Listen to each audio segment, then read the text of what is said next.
videófelvételt készítek erről a szép Yamaha Natural Sound digitál hangprocesszorról.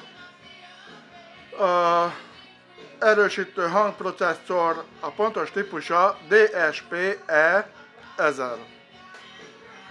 Rendkívül szép hangú és nagyon sok oldalú beállítás jellemzi a készüléket.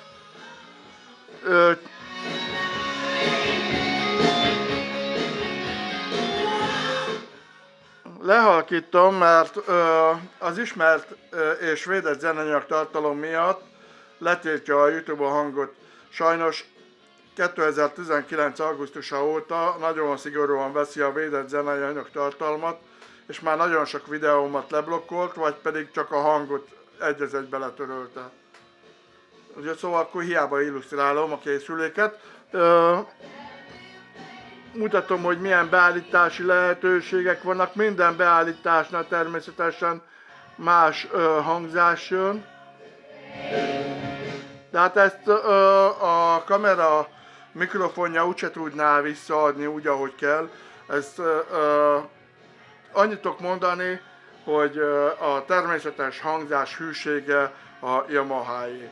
És itt, mint látjuk, most egy Európában elterjedt beállítási stílust mutat be, akkor egy live koncert hangzást, ez nem tudom, hogy mit akar rövidíteni, van rock koncert, jazz klub, hát ezek még ezen kívül még tovább állíthatók, akkor diszkó, hát egy lényegesen basszusosabb hangzás, mint az előzőek voltak. Stádium, koncertvideó, pop rock, TV, movie.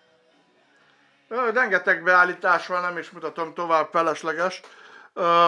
Még itt van effekt kikapcsolás, effekt bekapcsolás, akkor a tépmonitor, hogyha a tépmonitorra kötünk be bemenetet, illetve még külön még közbe lehet kötni erősítőt.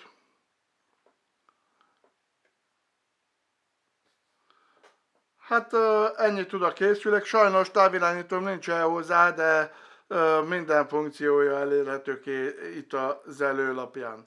És csoda szép hangú, csoda jó hangú kis készülék, tényleg meglepően jó hangzása van.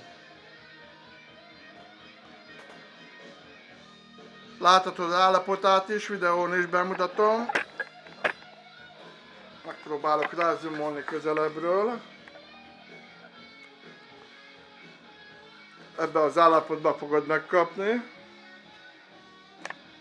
Hát a számítógépen előbb dolgoztam, azért van rajta az egér, de láthatod, nem egy lelakott készülékről van szó. Még egyszer köszönöm szépen, hogy megtekintetted róla készült videó felvételem, és kérlek, tekints meg róla készült nagy felbontású képeimet is. Szervusz!